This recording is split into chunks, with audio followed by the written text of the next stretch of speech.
días a todos. Muchísimas gracias por atender a nuestra convocatoria y bienvenidos a nuestra casa, ¿no? Para nosotros es un placer, precisamente en esta nueva sociedad en la que estamos construyendo, el convertir también nuestra empresa en algo mucho más abierto, ¿no? Donde cada vez damos acogida no solamente a nuestros clientes y a nuestros empleados, sino también pues a todos aquellos elementos de la sociedad, como lo es la universidad o otras empresas, con los que entablar relaciones en este ecosistema, ¿no? Y yo he querido, tratándose, como me decía Fidel, de la sesión inaugural de este ciclo, pues he llamado a mi charla de hoy, que no le daría rango de conferencia. He aprendido, rector, a distinguir bien todos estos conceptos académicos que vosotros usáis. Yo no lo llamaría esto una conferencia, pero sí una charla. La quiero llamar Vértigo Digital, ¿no? Y lo he hecho como a propósito, ¿no? Yo creo que vértigo por tres cosas en las que hoy intentaré hacer hincapié, ¿no? Vértigo en una parte por la velocidad a la que todo esto se mueve y en la que estamos inmersos. Yo creo que en los últimos años cualquiera puede sentir una especie de aceleración dentro de su cuerpo, pensando que algo está pasando, aunque no se sepa muy bien qué, y que te va a afectar, y eso genera un cierto vértigo.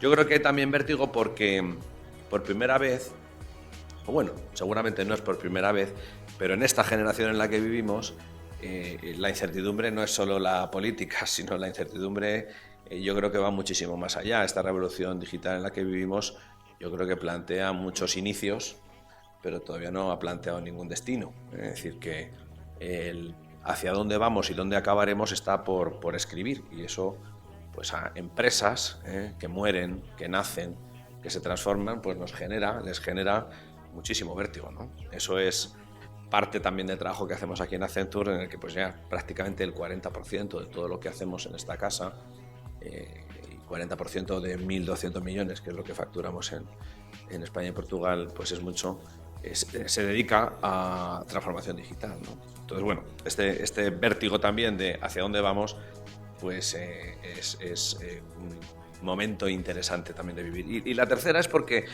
y estando aquí también representados como estáis, el mundo de la academia, pues porque genera otro vértigo adicional, ¿no? Y es para la sociedad, la propia sociedad. ¿Qué quiere decir esto? En términos de cambios en los comportamientos de los ciudadanos, necesidades de cambios radicales, en mi opinión. Ya sabéis que yo soy bastante crítico, positivo, pero crítico con la universidad y con la academia, ¿no? En el sentido de que creo que hace falta cambiar la cultura, la educación y adaptarse a esto, porque si no tendremos mucho que perder o mucho que ganar. Pero bueno, eso lo hablaremos al final. Yo quería, sobre todo, hoy hacer más hincapié en las preguntas que en las respuestas, porque las preguntas es más fácil de hacer que las respuestas. Y he querido hacerme eco simplemente de algunos de los cambios. Pues yo quería empezar un poco haciendo una reflexión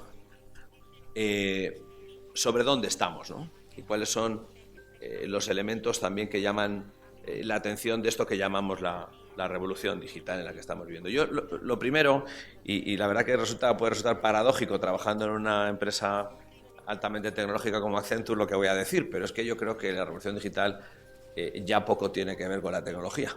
Yo lo que creo es que la revolución digital es algo que la tecnología ha permitido, ha impulsado, pero realmente la revolución está en otros sitios que ahora veremos. Y la tecnología lo ha permitido, yo creo que por tres elementos, ¿no? Yo creo que en los últimos años hemos verificado, yo creo que nunca mejor que ahora, la famosa ley de Moore, donde el coste de los recursos técnicos, de los recursos tecnológicos, no solo del almacenamiento de datos, sino de todos los recursos tecnológicos, se reduce de una manera drástica a la vez que aumenta la capacidad. Esto ha permitido, en mi opinión, dos cosas que son tremendas, ¿no? La primera es la importantísima accesibilidad a la información y a la tecnología que hoy los ciudadanos del mundo entero tienen, no solamente en el mundo desarrollado.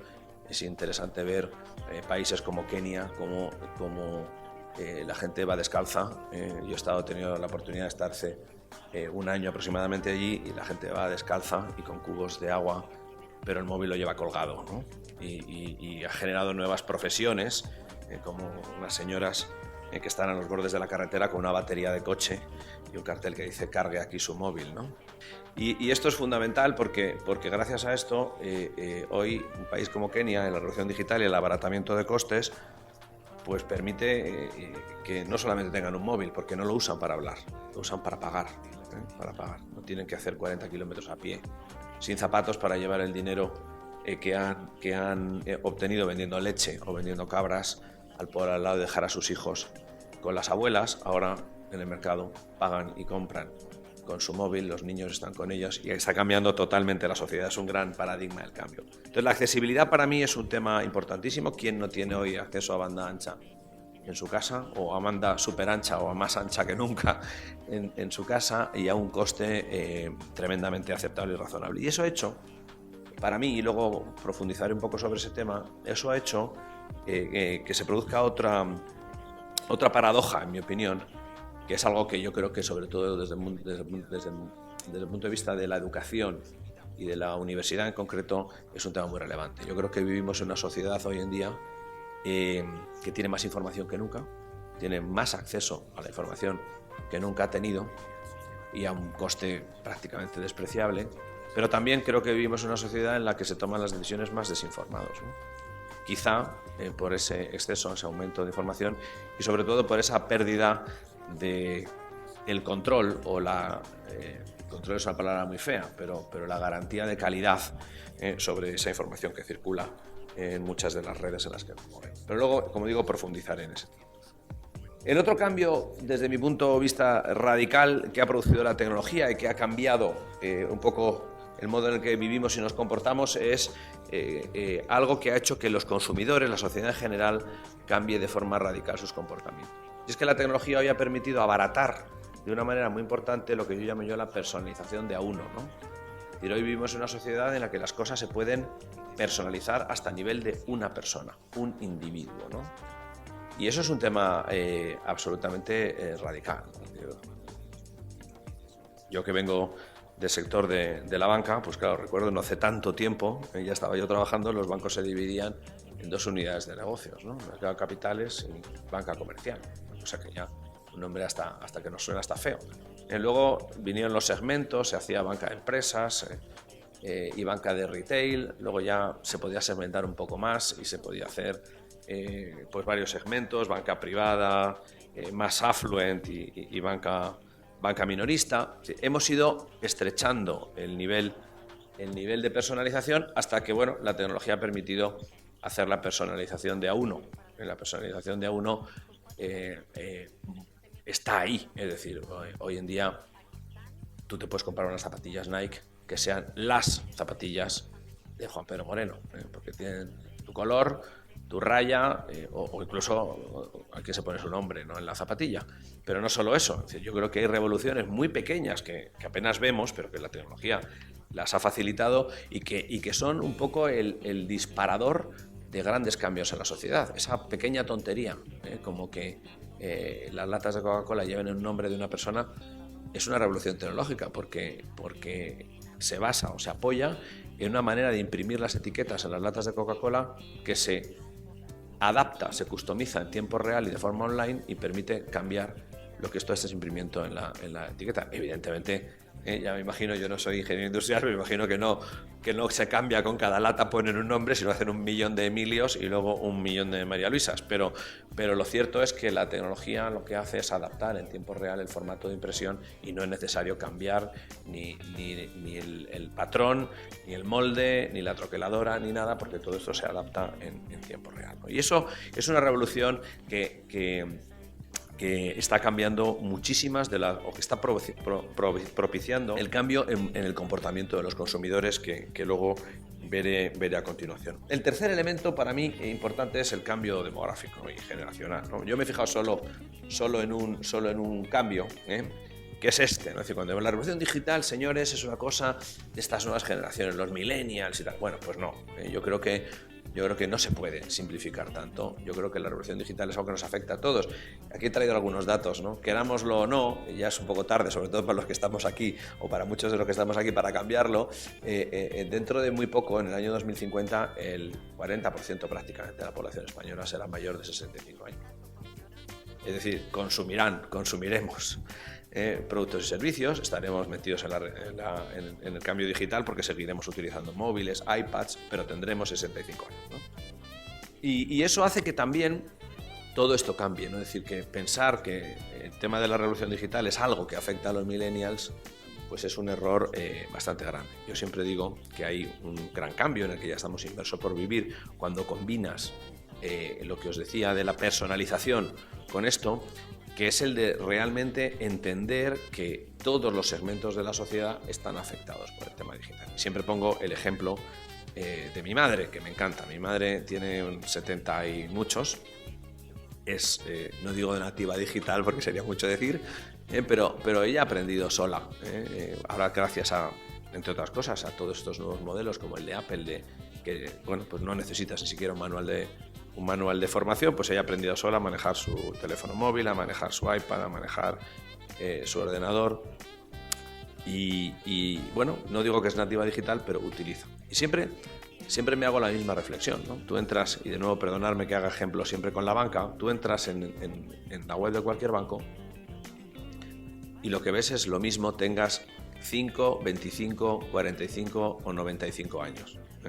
La web es fenomenal, lujosísima, con todo tipo de funcionalidades y capacidades, incluso aquellas que no necesitas, y es exactamente la misma, ¿no? Yo creo que la personalización combinada con estos temas demográficos va a dar lugar a una transformación en la manera de hacer los negocios, en la que probablemente empecemos a ver pues que hay negocios muy segmentados o muy personalizados a colectivos que antes por coste no se podía hacer. Y es que seguramente mi madre, cuando interactúa con el banco, no necesita su móvil, entre otras cosas porque no lo ve sin gafas, no necesita tener todo tipo de geolocalizadores, un ticketing y couponing para comprar entradas para el cine, tampoco seguramente necesita la geolocalización para comprar en la tienda de deportes que tiene en la esquina.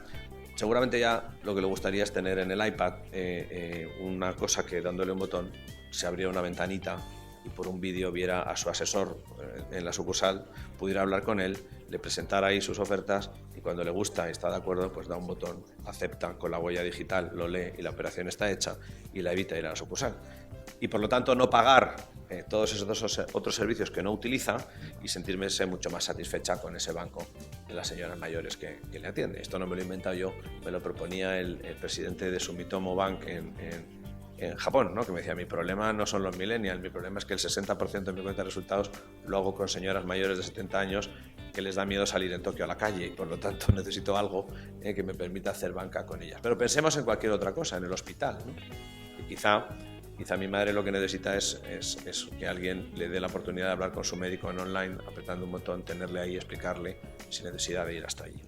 Entonces, todo esto, la segmentación, combinado con este cambio demográfico, en concreto pero hay muchos otros cambios demográficos que podría poner como ejemplo, ¿no? Es decir, yo creo que el crecimiento de la clase media en el mundo es algo absolutamente tremendo, ¿no? Lo que está implicando, ¿no? Yo creo que para el año 2020, si no recuerdo mal, por primera vez en la historia de la humanidad habrá más clase media que pobres, ¿no? Esto es un cambio absolutamente radical en términos de lo que significa para el consumo, ¿no? Es decir, el consumo y cómo se va a desviar todo ese consumo y esos flujos económicos en unas partes del mundo y en otras, y como digo siempre, impelido de alguna manera por la tecnología que a bajo coste permite a estas nuevas clases medias pues acceder a mi primer crédito, mi primer móvil, mi primer coche, mi primera lavadora y demás. O el cambio de las mujeres, ¿no? El crecimiento de las mujeres en el ranking social, por decirlo de alguna manera, primero porque cada vez estáis más insertas en el mundo laboral, pero no solamente por eso, sino también porque con el prolongamiento de la vida las mujeres nos superan a los hombres, pues dentro de también, si no recuerdo mal, 10 años aproximadamente, en el 2025, pues tendremos más de 200 millones de mujeres más que hombres mayores de 65. Lo que quiere decir también que eso tendrá bastantes implicaciones en la manera de consumir, en la manera de invertir y demás. Todo esto lo digo porque uno de los cambios que se está produciendo es que estamos pasando a la economía, toda esta tecnología junto con los cambios demográficos nos está llevando a lo que ahora se llama la economía de la experiencia. Si os fijáis, cuando vivíamos en un mundo muchísimo más agrícola, pero no estoy hablando de hace 4 siglos, pensar en España, lo importante era la disponibilidad de los productos y su precio. Es decir, tú consumías un producto fundamentalmente porque estaba disponible en el mercado, en el mundo agrícola, y sobre todo porque te lo podías pagar. Si las patatas eran de mejor o peor calidad, daba un poco igual porque eran las que había. Entonces podías decidir si comprabas o no. Y si los tomates eran de mejor o peor calidad, pues también eran los que había. Esto no hace muchos años, lo hemos vivido. No teníamos 26 tipos de tomates, comprábamos los que había. De ahí pasamos más a una economía del producto, donde en la economía del producto lo más importante era la calidad. Bien entendido que esto es acumulativo, es decir, tú no puedes prescindir del precio, el precio tendría que ser siempre accesible, pero la calidad se convierte un poco en la clave de tu decisión de consumo. Tú compras una cosa o no la compras porque tiene una calidad que tú eres capaz de reconocer y poner en relación con el precio. Bueno, pues bien, yo creo que ahora estamos inmersos, esto aplicaba también a la economía de los servicios, de la que venimos viviendo, ahora estamos en la economía, mucho más inmersos en la economía de la experiencia, donde, dando por asumido que calidad y precio son los razonables, las decisiones de consumo muchísimas veces se toman basadas más en la experiencia que tú tienes que en el propio producto o que en su precio, ¿no? Y os pongo algún ejemplo para que conozcáis cómo la revolución digital está transformando todo esto. Amazon en Nueva York, aquí lo hemos visto hace poco, por cierto, pero Amazon en Nueva York ha lanzado un servicio que yo creo que lo ha copiado aquí el Corte Inglés y también Amazon, que es el delivery en 20 minutos, ¿no? Porque la gente compra o no compra en función de que te lo traigan en 20 minutos o no te lo traigan. O compra uno u otro en función de que te lo traigan en 20 minutos. Y eso es la economía de la experiencia. Es decir, tú tomas una decisión de consumo no basada en la calidad del producto, no basada en el precio del producto, no basada en nada más que sea accesible, fácil y rápido. La web sea cómoda, tenga 3 clics y además te lo traigan en un minuto, ¿no? Y hoy con nuevas tecnologías pues están redefiniendo algunos negocios como lo que os decía que hace Amazon. Amazon hoy, la verdad que con ayuda de Accenture, en parte, pues lo que hace es carga en los camiones cuando todavía Nueva York no ha amanecido, pues carga los camiones con aquello que vas a comprar a lo largo del día en Manhattan, aunque todavía no sepas que lo vas a comprar. Pero con su estadística, con la utilización de datos, con el Big Data, el Analytics, lo que es capaz es de predecir cuántos televisores Samsung de 42 pulgadas se van a vender en Manhattan. Cuando tú te despiertas en Manhattan, el camión está dando vueltas por allí con tu televisor Samsung, ¿no? De manera que cuando decides que lo quieres comprar, pues a un clic el camión está a 2 manzanas, el televisor llega en 20 minutos. Y es curioso porque hemos comprobado estadísticamente que además cuanto más valor tiene el producto, más se produce esto. Es decir, si tú quieres comprar unos tornillos y te dicen que te van a tardar una semana en comprarlos, pues te esperas. Bueno, total, pues ya terminaré de montar mi mueble el viernes cuando me traigan los tornillos. Pero si te has enamorado del televisor Samsung que te habla y es 3D y cuesta $3.500, si no lo tienes en 10 minutos, no lo quieres. Y por lo tanto, esto es muy relevante para las empresas de distribución y sobre todo las que se ocupan del retail y el consumo. Y están cambiando un poco la manera de funcionar, porque no solo ocurre eso, sino que ocurre también que a medida que el día pasa, el camión sigue dando vueltas, me imagino, por diferentes barrios de Manhattan, y a medida que va pasando el día y quedan televisores en el camión, pues tu web, que está conectada con el camión, va bajando el precio del televisor hasta que llega un punto de break-even en el que le da igual al camión volver con el televisor al almacén que colocárselo a un señor al precio. Y entonces, bueno, si tú tienes la suerte de vivir en un barrio cerca de por donde está el camión a última hora del día, pues compras el televisor con un 20%. Bueno, eso es un poco el mundo de la experiencia de consumo en la que estamos viviendo. Todo esto de la experiencia de consumo está además en relación con otra cosa, otra palabra. Sabéis que nosotros vivimos en oleadas de palabras que se ponen de moda en la sociedad, ¿no? Ahora vivimos en el mundo de la convergencia y la combinatoria, ¿no? Y que en realidad, en esta economía de la experiencia, pues otro de los elementos muy importantes que estamos observando es que las empresas, todas las empresas en general, invaden de alguna manera el terreno de las industrias colindantes, ¿no? Y tú intentas copar, como en este dibujo que tenéis aquí, copar toda una experiencia del consumidor, toda una experiencia del cliente en un continuo en la que tú eres capaz de proveerle de servicios a lo largo de toda su necesidad. Y os pongo también un ejemplo de cómo está cambiando, todo esto. Si tenéis la desgracia, y siempre pongo ejemplos ligados al mundo de la sanidad, porque yo creo que si hablas del consumo, del ocio y tal, dices, bueno, esto si quiero sí, si no, no. Pero cuando hablas de la sanidad, un momento, que esto es como el chiste de la vaca, esto es mío, ¿no? Entonces, si tenéis la desgracia alguno de necesitar ser atendidos en un hospital de Houston, bueno, no sé si ahora todo esto todavía se hace con la magnífica sanidad que tenemos, pero bueno, durante mucho tiempo sabéis que los españoles cuando contraían cáncer íbamos a Houston, o se iba a Houston si te lo podías pagar, ¿no? Bueno, pues si tienes la desgracia de necesitar un servicio de estos y entras en el hospital, en una web de un hospital de estos americanos de Houston, que son los más avanzados en esto, pues descubrirás una magnífica web en la que no solamente puedes hacer todo eso que yo os decía, no solamente puedes ver al médico y hablar con él mediante una videocámara, no solamente puedes interactuar con las estadísticas. Sabéis, Estados Unidos te dicen qué porcentaje de supervivencia tienes yendo a ese hospital, pero también te dicen y te comparan con el hospital de al lado y dicen, bueno, nuestro hospital es mejor que el de al lado y te dan todos los datos del de al lado. Puedes hablar con pacientes que han pasado por allí, que te dan tu experiencia. Pero bueno, eso, es experiencia, es servicio, está muy bien, pero no queda ahí, porque debajo de esa ventanita hay otra, en la que el hospital te dice, por cierto, si usted va a venir a hacerse un tratamiento, pues seguramente va a necesitar una casa, porque es que esto dura 3 meses. Bueno, no se preocupe, aquí tiene 10 casas que le hemos seleccionado, que están cerca del hospital, están conectadas por internet y además pues tienen un número de habitaciones razonable para que pueda vivir con su familia. Y no se quedan ahí, sino que hay otra ventanita debajo que dice, oiga, claro, si yo le doy ahora una cita y usted no encuentra billete de avión, pues vaya, lo que hacemos, ¿no?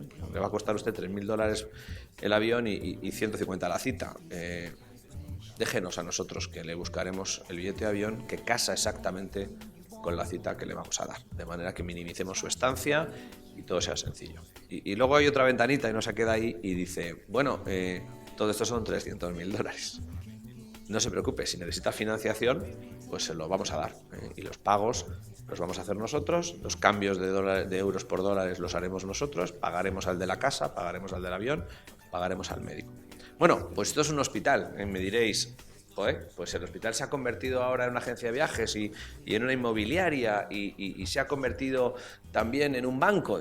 Pues no, el hospital lo único que ha hecho ha sido aprovecharse de una necesidad que tú tienes, de una experiencia que estás viviendo, por cierto, no muy agradable, intentar cubrir todas tus necesidades alrededor de ello, ¿no? Y yo siempre hago la pregunta de cualquiera de vosotros, cerrar los ojos y pensar si después de saber que tienes que ser intervenido en un periodo de tiempo razonable y haber decidido que quieres ir a Estados Unidos a que te traten esa enfermedad, si después de esto tú cierras el ordenador y te bajas a la sucursal de abajo a pedir un préstamo, ¿no? O llamas a Iberia, no lo haces, lo haces todo ahí.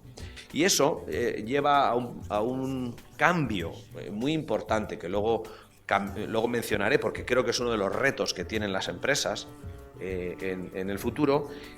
Y eso cambia a que en ese acto el hospital no se ha convertido en una inmobiliaria, ni se ha convertido en una agencia de viajes, ni tampoco en un banco. El hospital ha decidido por ti en qué casa te alojas, con qué compañía vuelas y quién es el banco que te financia. Eso es lo que ha hecho el hospital. Es decir, se ha convertido en un prescriptor de servicios. Y tú, en ese momento, si eres un banco, si eres una inmobiliaria, lo que te has convertido es en un prescrito, no un proscrito, pero sí en un prescrito. Y ese es un tema absolutamente relevante que luego volveré a él, porque yo creo que es uno de los elementos, de los grandes dilemas que la sociedad digital trae para todas las compañías, ¿no? Para todas las empresas, que es el famoso dilema de ser prescriptor o ser prescrito. Y las compañías, siempre se puede tomar una decisión como medio pensionista y quedarte en la mitad, pero las compañías yo creo que tenemos la obligación de decidir si queremos ser prescriptores o prescritos y por lo tanto adaptar nuestros modelos de negocio, nuestros modelos operativos, nuestra forma de hacer a esa decisión, ¿no? Y luego os comentaré algunas de las decisiones que tienes que tomar en función de que respondas a esto. Pero decía, la combinatoria es un tema bastante importante y no solamente porque, como digo, permite a unas empresas entrar en el terreno de otras, sino porque, sobre todo, permite de alguna forma cambiar el orden establecido de las cosas. Hace un par de meses, no sé si alguien trabaja aquí en una farmacéutica. ¿Trabajáis alguien en una farmacéutica? ¿O en el mundo de la industria alimentaria? Que hace poco tuve una reunión y por casualidad se sentaban a mi alrededor pues el presidente de una par de farmacéuticas, estaba el presidente de una industria de lácteos aquí en España y había también pues algunos representantes de la sanidad, ¿no?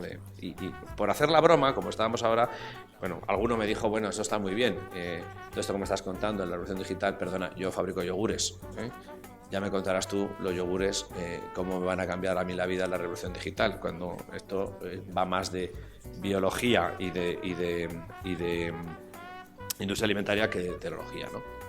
Y yo les decía, bueno, para que veáis un poco esto de la combinatoria y la convergencia, pues cosas que están pasando. Yo creo que veremos, con todo esto, si ahora intentamos poner todas estas piezas que os he soltado encima de la mesa juntas, pues seguramente veremos, y no muy tarde, pues como un médico le prescribe a un enfermo crónico un yogur que lleva embarcadas sus medicinas, y que en la tapa del yogur, en lugar de poner Danone, pues pone Juan Pedro Moreno y te lo trae, y es tu yogur, y tomas tu yogur cada día de la semana, con un 1, un 2, un 3, un 4 y un 5, y cada día ese yogur lleva tus medicamentos prescritos dentro. Claro, esto es una revolución total. Sería una magnífica revolución para el sector sanitario, para la sanidad pública sobre todo, con lo que representa de ahorros, de atención al paciente crónico. Es una revolución para el fabricante de yogur, que si no es capaz de aliarse con una farmacéutica y sobre todo poner la tecnología que le permite llevar a la personalización de a uno, como la Coca-Cola, el yogur, pues te quedarás fuera y la gente comprará otros yogures. Y es una revolución para la industria farmacéutica, que tendrá que cambiar todo su modelo de distribución y packaging, ¿no? Es decir, elementos de cambio. El otro es que, como digo, pues todo esto da lugar a nuevos negocios, ¿no? Nuevos negocios y a destruir otros, a destruir otros. Y esto es un tema también absolutamente relevante. No os voy a hacer el ejemplo porque ya lo conocéis bien, en el que en los últimos 50 años la mitad de las empresas del Fortune 500 han desaparecido y la otra mitad son nuevas, ¿no? Aquí hay todo un mundo de nuevos negocios porque lo que está en cuestión, lo que se está decidiendo ahora es dónde gana el dinero cada empresa. Esto es lo que la revolución digital de alguna manera permite definir, ¿no? ¿Dónde gano el dinero? Sobre todo en un mundo del que luego hablaré luego, en el que Internet pues es todo gratuito, ¿no?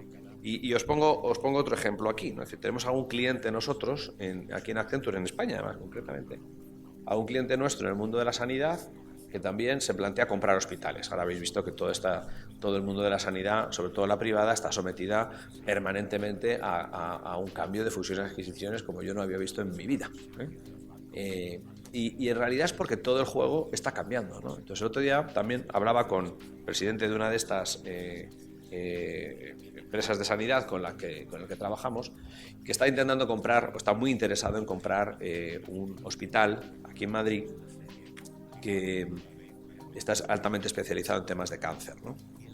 Y claro, yo miraba y decía, bueno, es que aquí los números no salen.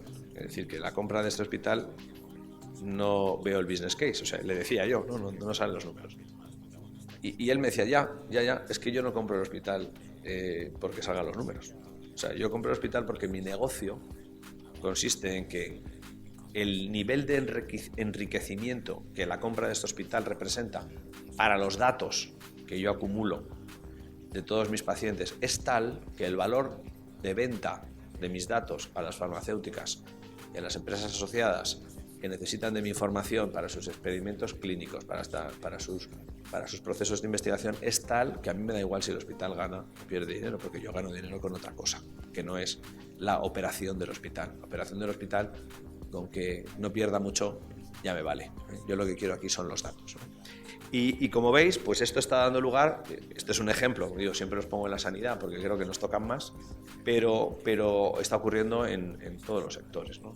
Junto con el otro elemento que es el de las plataformas, ¿no? Es decir, hoy toda la nueva tecnología digital también lo que permite, y yo creo que es un elemento positivo de democratización, permite a cualquier empresa, incorporándose en una plataforma, el ser capaz de ampliar de una manera instantánea el ámbito de llegada de tus productos y servicios de una forma que antes era totalmente imposible, ¿no? Pensar en el ejemplo ridículo, todos pensamos en Uber como una monstruosidad, que en parte lo es, sobre todo si no pagan impuestos, pero que permite a un conductor que de una manera muy sencilla hoy se incorpora a esa red con unos mínimos de exigencia y calidad que son los que todos apreciamos, pero le permite acceder a una clientela que antes ni había soñado, ¿no?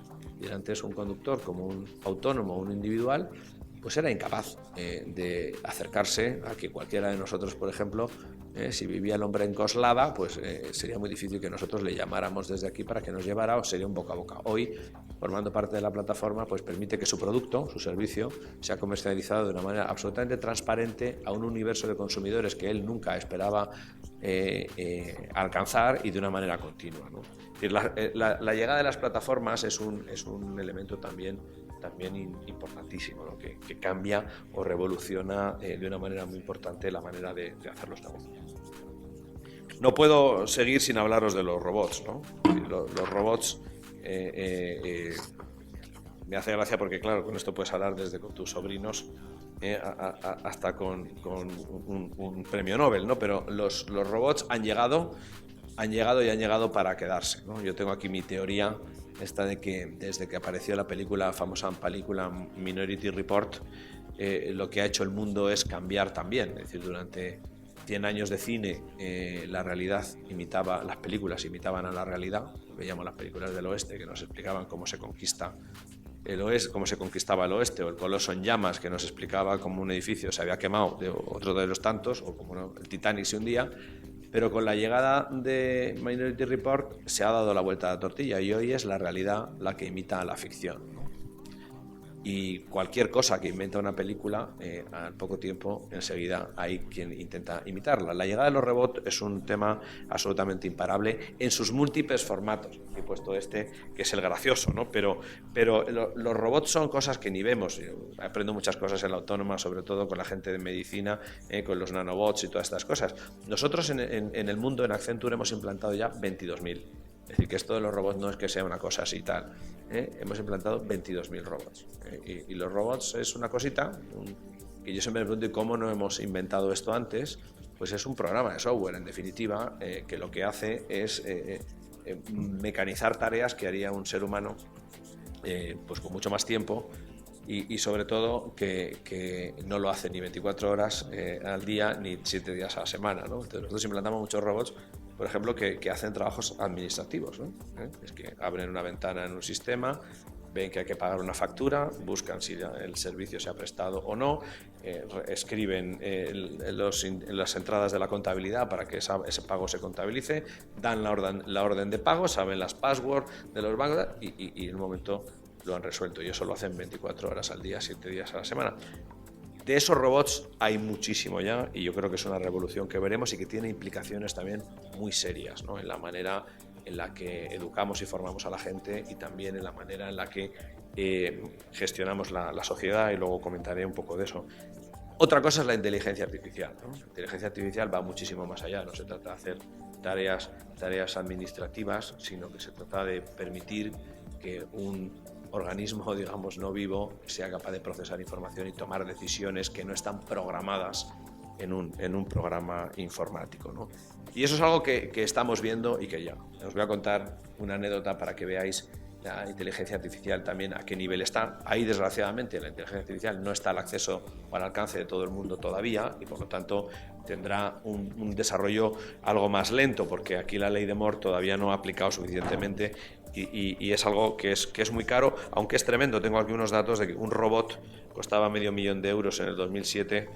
Hoy, en el 2014, alguno de los robots de los que utilizamos nosotros cuesta 6.000.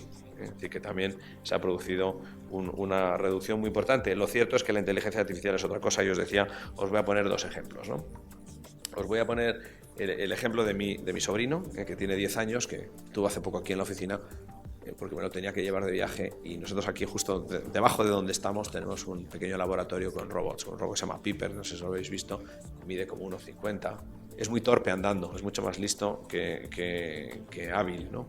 Porque es muy torpe para andar, pero sin embargo hablando habla magníficamente, está conectado con Watson, y le enfrenté a mi sobrino, ¿no? Le puse un rato ahí y bueno, se pusieron a hablar, la conversación es bastante razonable, el robot habla de una forma bastante razonable, ¿no? Y en uno de los momentos, en un momento determinado, el robot le contó a mi sobrino alguna historia que no le debió de gustar. Y entonces pues mi sobrino le contestó, a mí eso me da igual.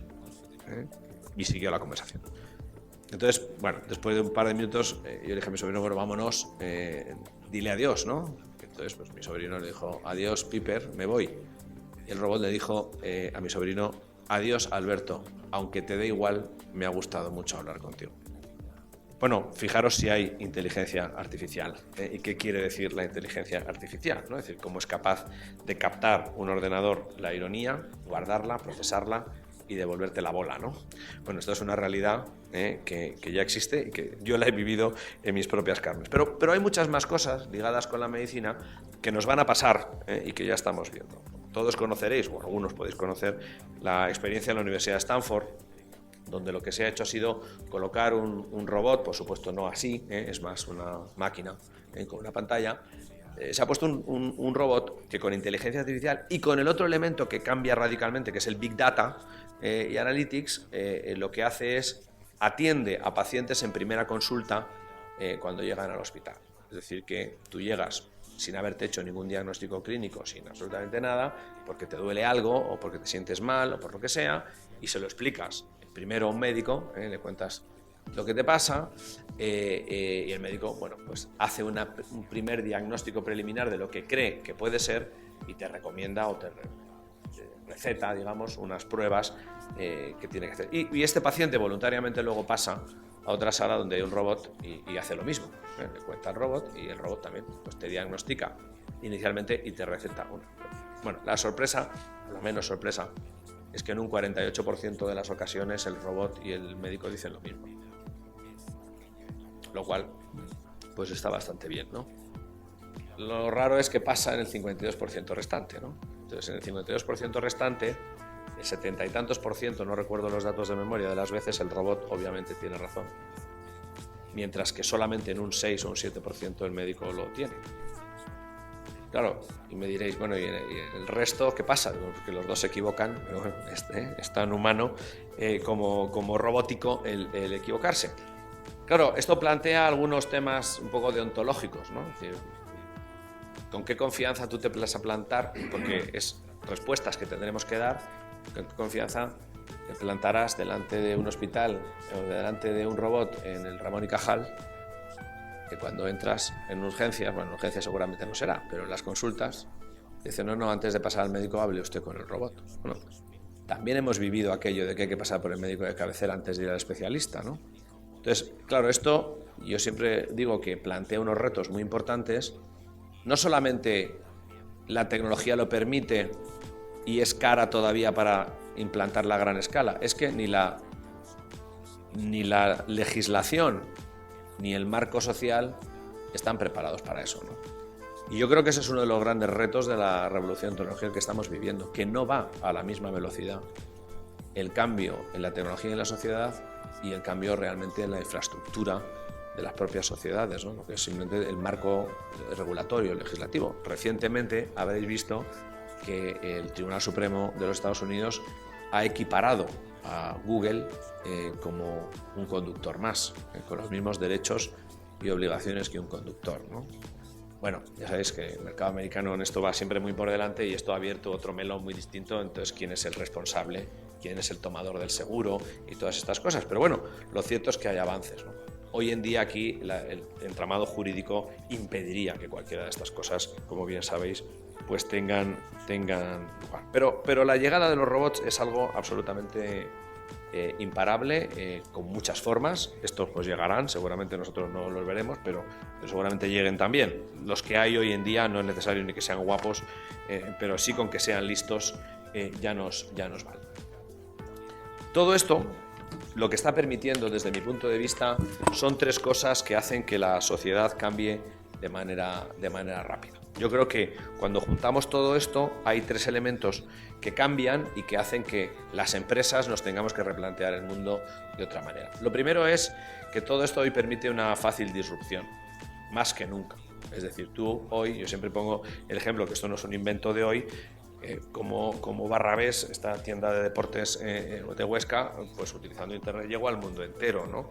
Bueno, pues esto hoy a escala es brutal. Es decir, incorporándote a una plataforma con una pyme, pues puedes vender productos en donde quieras en el mundo y no hay absolutamente ningún problema. Tú puedes crear un banco sin oficinas y conseguir muchos millones de clientes, y esto ya lo hemos visto. Puedes convertirte en la distribución de vehículos de transporte más grande del mundo sin tener ni un solo coche. Airbnb reserva más hoteles que nadie en el mundo o Booking, y no tienen ni una sola cama hotelera, ¿no? Eso representa un reto tremendamente importante. Es fácil hacer una disrupción, hay que estar muy preparado y no confiar en las barreras de entrada. Ya no hay barreras de entrada para nada, ni en tu industria por los propios de tu industria, ni en otras industrias. Y esto te plantea también este dilema de atacar o ser atacado, que cada uno puede decidir. Lo segundo es que esta disrupción es así de fácil porque vivimos en un mundo en el que por primera vez en la historia se pueden alcanzar economías de escala sin escala. Tan sencillo como eso. Y tú puedes alcanzar las mismas economías de escala del el más grande de tu industria sin necesidad de tener escala ninguna. ¿Y por qué es esto? Pues porque hoy el cambio tecnológico, la llegada de Everything as a Service, combinada con el Cloud Computing, combinada con los temas de Big Data y Analytics que ligan con el marketing digital, pues te permite competir a una escala brutal sin necesidad de tener escala. Y lo veis en las calles cuando veis a BBVA ahora que anuncia que le puede ofrecer datos a pequeños y medianos empresarios. Tú tienes una tienda pequeñita, solo una tienda, ya no hace falta que tengas ni una cadena de 20. Tienes una tienda pequeñita y gracias a todo esto, a nuevas tecnologías, pues te pueden decir exactamente cuáles son los consumidores a los que van a mandar un anuncio, si quieres mandar un anuncio solo cuando estén cerca de tu tienda o no, si quieres que vaya solo las mujeres porque lo que vendes es zapatos de mujer, que no vaya el anuncio, tal. Un pequeño empresario hace 3 años no se podía plantear si haría un anuncio en el periódico o en televisión y competir con el Corte Inglés vendiendo moda. Hoy un pequeño empresario puede hacer perfectamente una publicidad absolutamente focalizada en lo que a él le interesa, que es que sean del barrio del Pilar los consumidores, porque no van a venir desde Carabanchel a comprar en su tienda, pero que sean en el barrio del Pilar y que pasen por el centro comercial de la Vaguada y solo por el centro comercial de la Vaguada, pagar 50 euros al mes y tener la misma potencia de tiro de publicidad que el Corte Inglés con todos los anuncios que estamos viendo. Hoy se pueden alcanzar economías de escala sin tener escala ninguna. Y eso es un tema tremendamente importante. Y lo tercero es la rápida adopción, ¿no? Yo creo que vivimos en un mundo en el que todas estas nuevas tecnologías y sobre todo su bajo coste pues están permitiendo una rapidísima adopción, y por lo tanto tienes un periodo, una ventana de oportunidad muy pequeña para el éxito, para el fracaso. Pero claro, si la tienes para el éxito es tremenda, ¿no? Y siempre tengo aquí un dato muy tonto. O sea, el primer millón de televisores, que lo habéis oído, pues tardó 20 años en venderse. Pokémon Go alcanzó su primer millón de usuarios en 25 días. Es decir, la rápida adopción que hoy existe es algo que revoluciona también los negocios, porque en muy poco tiempo tú pruebas si tu negocio funciona o no y pasas a lo siguiente o lo destruyes. No necesitas darte 6 años, ni 10, ni 15 para probar si tu invento es razonable, porque lo pruebas en 25 minutos, ¿no? En el primer día ya sabes, porque además todo el mundo del Analytics te lo predice, pues ya sabes el primer día lo que te va a pasar el segundo y el tercero, ¿no? ¿Qué cambios implica esto para nosotros como responsables de compañías? Pues yo creo que hay 3 cosas además que son tremendamente importantes, ¿no? Lo primero, como veis, yo creo que toda esta revolución digital, más que a implantar tecnología, a lo que nos obliga es a reinventar los negocios, ¿no? A pensar realmente cuál es el negocio, de dónde tengo que sacar el dinero, cuál es mi fuente realmente de ingresos, cuál es mi impacto social, cuál es cuál es la responsabilidad que tengo con los consumidores, cuál es la experiencia que les quiero dar, ¿no? Yo creo que, por eso digo que todo esto, en mi opinión, no va de tecnología. La tecnología es algo que está ahí y que la puedes utilizar. Realmente donde hay que poner el coco y donde hay que pensar, y es lo que intentamos en Accenture, es ayudar a nuestros clientes a que se reinventen, ¿no? A que reinventen su negocio y vean qué van a hacer. Hay muchos sectores que están muy malitos, ¿no? Creo que hay 3 sectores en concreto en el mundo, también en España, que comparten la misma enfermedad y que tiene que ver con todo esto y se tienen que reinventar, ¿no? Que son la banca, los medios de comunicación y las telecos, ¿no? Y los 3 son 3 sectores que comparten muchas cosas, por eso digo que la enfermedad es la misma. Son 3 sectores muy apalancados en la tecnología, donde esta disrupción es absolutamente permanente. Son sectores donde las empresas tradicionales han acumulado unos costes fijos muy importantes y ahora recordar lo que os decía antes, que no hace falta escala para competir, y entonces Victoria Prego saca un periódico con Casimiro García Vadillo en un mes y medio y compite directamente con El Mundo, con El País y con Telecinco, si quiere, sin ningún tipo de problema, ¿no? Y luego tienen el otro límite por arriba, que es que hoy, por una razón o por otra, son sectores en el punto de mira del regulador, que son algo que en todo esto tiene mucho que decir y que casi prácticamente le escapa la posibilidad de generar ingresos, ¿no? Hay muchos sectores que necesitan reinventarse. Casi todos los sectores necesitan reinventarse, como os ponía el ejemplo del fabricante de yogur, que debe de empezar a pensar si tiene que reinventarse y si va a ganar dinero vendiendo yogures o embarcando medicinas. También para el farmacéutico, que tiene que pensar si el destino de sus productos son las farmacias o las empresas de alimentación, ¿no? Lo siguiente es que todo esto da lugar a modelos organizativos muy distintos, ¿no? Muy distintos, porque hay algunos patrones que en el mundo digital se están demostrando exitosos, ¿no? Y muy diferenciales, ¿no? Si os fijáis, venimos casi todos de compañías muy estructuradas alrededor del concepto departamento, ¿no? Y hemos conseguido o hemos entrado en esta revolución digital con una inercia muy departamental. Yo creo que hay modelos organizativos nuevos que veremos y que se tendrán que ir imponiendo progresivamente en casi todas las empresas, que es una gestión muchísimo más descentralizada, muchísimo más por misión, donde lo importante no es a qué departamento perteneces, sino cuál es la misión que tienes que cumplir y cuál es el objetivo final que te estás poniendo, y en ese sentido lo importante es conseguir entre todos un objetivo común. Y lo ejemplifico de una manera, porque esto dicho así, pues qué obvio, ¿no? Todo el mundo es así o debería hacerlo, pero no es así, no es así. Os pongo un ejemplo.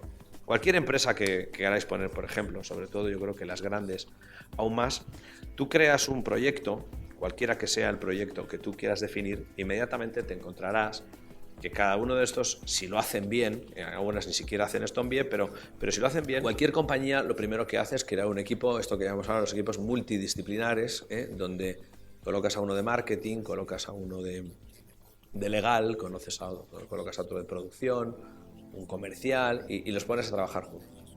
¿Y cómo trabajan estas personas? Fundamentalmente estas personas trabajan representando al departamento al que pertenecen. Por lo tanto, el proyecto pivota permanentemente entre aquello que nunca mi jefe te va a permitir hacer y aquello que tú quieres. Y por lo tanto, la velocidad a la que se desarrollan los proyectos es bastante lenta. Es decir, que tú propones lanzar un nuevo producto al mercado y entonces el legal te dice eso jamás lo puedes hacer, porque el departamento legal tenemos muy claro que esto no se puede decir y esto nunca te lo vamos a aprobar en legal. Inmediatamente el de marketing lo que dice, no, este producto, mira, nosotros no lo vamos a anunciar salvo que le cambies esto y esto, porque la marca es sagrada y no se puede tocar, y tú estás proponiendo aquí una cosa y por lo tanto, lo siento, no lo puedes hacer. Bueno, podría poneros millones de ejemplos que yo vivo cada día de todo esto. En el nuevo entorno, el nuevo modelo organizativo que se empieza a imponer, muy de la mano de toda esta transformación digital y cultural que vivimos, pues es un modelo muy diferente en este trabajo por misiones, en el que la gente está destinada al equipo no para representar a su departamento, sino que basado en los conocimientos y en las buenas relaciones que tiene con el departamento al que pertenece, está ahí para hacer ese producto viable y real. De manera que, por poneros el ejemplo más extremo, A la persona de legal lo que le dicen es: tú vas allí para que ese producto salga y se comercialice. Y eso es lo único que te importa. ¿Cómo lo vas a conseguir? No lo sabemos, pero si tienes que convencer a los de legal de 200 cosas, como tú eres de legal, lo harás mejor que otro. Pero tu misión no es representar a legal, tu misión es que el producto salga, ¿no?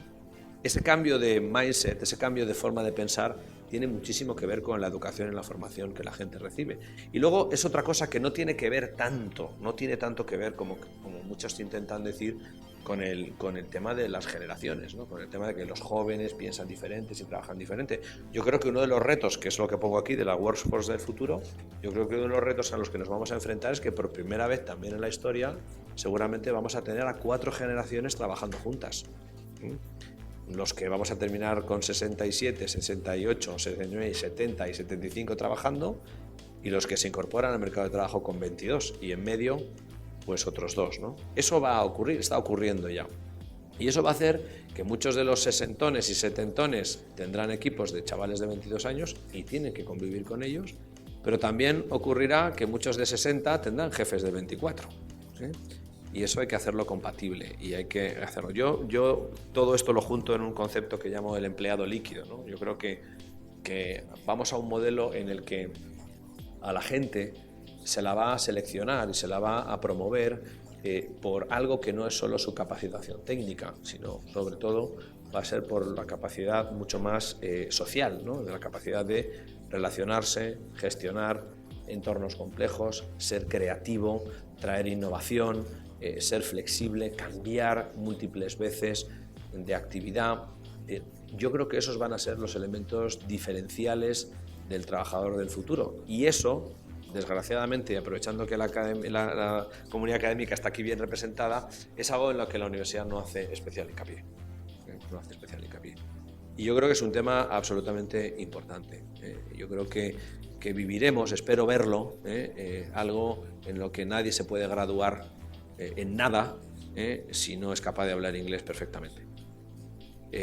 Veremos algo en el que nadie se puede graduar en nada si no es capaz de tener una charla de 20 minutos y contar una cosa. Nadie se puede graduar en nada si no es capaz de haber trabajado o haber realizado un proyecto con gente multidisciplinar proveniente de otras carreras o de otras formaciones diferentes.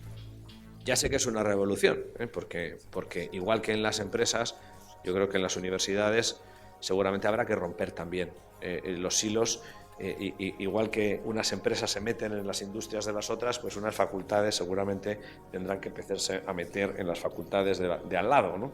Y eso seguramente pues es una revolución que terminaremos viendo más despacio, seguramente en la universidad que en otros sitios, pero ocurrirá, ¿no?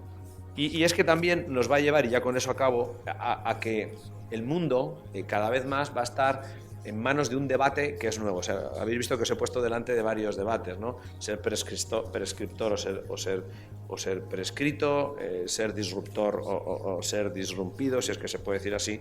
Bueno, el otro debate que está relacionado con el ser humano y con las personas es que yo creo que cada vez vamos a ver más el mundo dividido entre 2 naturalezas de personas que conviven en la empresa, o a veces no conviven, que son lo que llamamos los hypos y los geeks. No sé si habéis oído esta terminología antes, ¿no? Un geek, un hypo, vamos a empezar porque yo soy un hypo, por ejemplo. Un hypo es el acrónimo de un highly overpaid opinionated person, ¿no? Es decir, un tío que toma decisiones basado en su experiencia y le pagan por eso, básicamente. Eso es un hypo. Yo lo soy, muchos de vosotros lo sois, pero un médico también es un hypo. Es un tipo que toma decisiones basado en su experiencia. Y frente a él está el geek, ¿no? Y el geek es una persona que toma decisiones basadas en los datos, que es tremendamente factual, que vive una hoja de cálculo y que precisamente es el que programa uno de esos robots con los que interactuamos. Bueno, cada vez vamos a ver más en la sociedad los geeks y los hypos conviviendo sin solución de continuidad. Yo no supongo que ninguno de los 2 modelos ganará, pero sí es cierto que cada vez con estas nuevas tecnologías el papel del geek, de la persona que toma decisiones basada fundamentalmente en la gestión de los datos, pues está mucho más en alza y lo estamos viendo muchísimo más, ¿no? Y yo creo que tienen que convivir. El ejemplo que yo os ponía del robot de la Universidad de Stanford, pues no es ni más ni menos que la batalla entre los geeks y los hypos, ¿no? Y yo creo que de eso veremos muchísimo. Y bueno, acabo simplemente con el vértigo. Yo creo que luego hay 3 vértigos sociales que tenemos que tener en cuenta, y con eso termino. Del prescribir o ser prescrito ya os he dicho, ese es el vértigo. Hay que decidir si quieres ser prescrito o prescribir, y eso quiere decir mucho, porque si quieres ser prescrito, tu marca no vale para nada. Pensar muchas de las entidades, muchas de las empresas, cuánto invierten en su marca, cómo protegen su marca. Su marca es lo más importante. Bueno, si vas a ser prescrito, ¿para qué quieres la marca? Y si eres un pequeño banco que ha llegado a un acuerdo con este hospital de Houston y eres un pequeño banco de Texas, ¿qué más da cómo te llames? Si el nombre lo pone el hospital, ¿para qué vas a invertir en marca, en logo, en todas esas cosas? Por poneros un ejemplo, ¿no?, de cómo cambia radicalmente. Ahora, si quieres ser prescrito, si quieres ser prescriptor, amigo, tu marca vale mucho, y tu marca tiene que ser un contenedor de muchas cosas, y ahí tenéis a Google, tenéis a Facebook, tenéis a todos estos que pretenden ser prescriptores y pretenden siempre proteger su marca de una manera tremenda. El otro es el del Internet gratis, ¿no? Todos nos hemos acostumbrado a que Internet es gratis. Es verdad que la vida cada vez es más Internet, o Internet cada vez es más la vida. Bueno, pues hay que ser capaz de convivir con este entorno, porque eso sí que no lo va a cambiar la sociedad. O sea, pensar que ahora la Internet es de pago es algo que no las televisiones lo están comprobando, ¿no? Que es muy difícil hacer ahora de pago lo que la sociedad ha asumido que es gratuito. Y eso plantea pues retos sociales tremendamente importantes. Pensad en compañías como Telefónica, que se ve forzada a hacer inversiones, el 3G, el 4G, el 5G, el 6G, el 18G, pero nosotros no pagamos más, sino menos por eso. Y creedme que la inversión que requiere Telefónica para poner el 4G, el 5 o el 6 en marcha es bastante notable. Por lo tanto, reinventarte los negocios a la luz de todo esto es un tema importante. Y esto plantea problemas, y con esto termino, muy importantes a la sociedad, ¿no?, que pienso que es relevante. El primer problema es el que tiene que ver con la conexión, educación, empleo y demás. Yo, cuando me preguntan, y me lo preguntan, creedme, muchísimas veces, si Internet, si la revolución digital crea o destruye empleo, yo la verdad que me parece la pregunta bastante absurda, ¿no? Porque yo siempre pregunto si la máquina de vapor creó o destruyó empleo, ¿no? Pues yo creo que es absolutamente absurdo preguntar si la revolución digital crea o destruye, porque bueno, es parte de la historia. La máquina de vapor revoluciona el mundo, hoy todos trabajamos y creo que estamos muy contentos. Nadie le echa la culpa a la máquina de vapor de que haya desempleo en los países, ¿no? Pero para mí sí es importante no tanto si crea o destruye empleo, que crea mucho. Nosotros por cada robot necesitamos 2 ingenieros que lo programan, pero necesitamos 2 ingenieros, no necesitamos 2 administraciones. Y pagamos el doble a los ingenieros, o el triple a los ingenieros, de lo que pagábamos al administrativo antes, ¿no? Pero ahí hay un cambio que yo creo que plantea un reto importante social. ¿Qué empleo se crea y dónde? Es para mí el gran paradigma, porque la otra cuestión es verdad esto que dice la Unión Europea, de que hay 1 millón de puestos de trabajo en profesiones que aún no han sido creadas. Es cierto, o sea, yo el otro día lo decía, si tuviéramos, rector, 20 veces más licenciados en biotecnología, 20 más contratábamos, pero es que no los hay. Si tuviéramos a alguien que tuviera especialización en robotics y salieran 25, pues contrataríamos 25. Pero hay de nosotros como estos salgan de la Universidad de Hannover o como salgan de la Sorbona, porque entonces será allí donde se creen las empresas de robotics, será allí donde se haga la biotecnología. Yo creo que el tema de ir por delante y apostar por la especialización en cosas es hoy un elemento más importante que nunca, ¿no? Y acabar con el igualitarismo de que todo el mundo tiene que tener acceso a todo por todo igual, yo creo que no tiene ningún sentido. Para mí ese es un reto social importante. Unido al último que dejo encima de la mesa, y sé que con esto voy a parecer de Podemos, pero el otro gran reto para mí es toda esta revolución conduce inexorablemente a una sociedad altamente especializada, con puestos de trabajo seguramente de una calidad infinitamente superior a lo que tenemos, pero que a la vez de que produce unas eficiencias brutales en la sociedad y que por lo tanto en las empresas que se externalizan a la sociedad, todo será más barato, todo será más accesible, todo será, también tiene unas externalidades negativas, que es que va a crear algunas bolsas de difícil gestión de pues, empleados menos capacitados por partes de la población con dificultad de inserción social. Nosotros lo estamos viendo desde nuestro programa Juntos por el Empleo que hacemos desde la Fundación, pues que bueno, cuando se dan unos ciertos parámetros en la persona, la probabilidad de encontrar empleo, y bueno, es una cosa que vamos a publicar dentro de muy poco, pues es de menos del 4%. Es decir, que da igual ya lo que hagas. O sea, si tienes más de 40 años, unos estudios inferiores a la ESO, o solo de la ESO, y no has conseguido nunca salir con un empleo que haya sido siempre vinculado al mundo de la, digamos, la parte industrial o la construcción, la probabilidad de encontrar empleo es de un 4%. Y eso plantea un reto tremendamente importante a efecto de quién paga impuestos y qué impuestos paga por qué, quién se beneficia de todos estos avances y dónde los paga.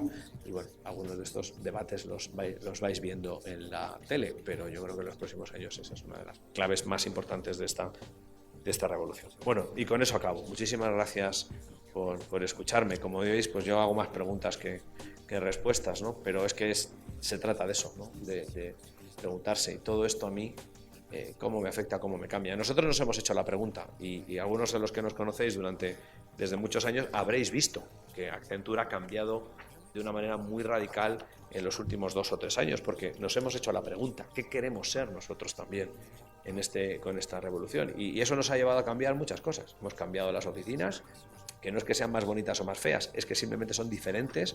Ahora todos son espacios abiertos, hay tecnología por todos los sitios, la veáis o no. Tenemos beacons instalados en el techo que nos permiten saber cuántas personas hay en cada momento en la oficina, quién está y dónde.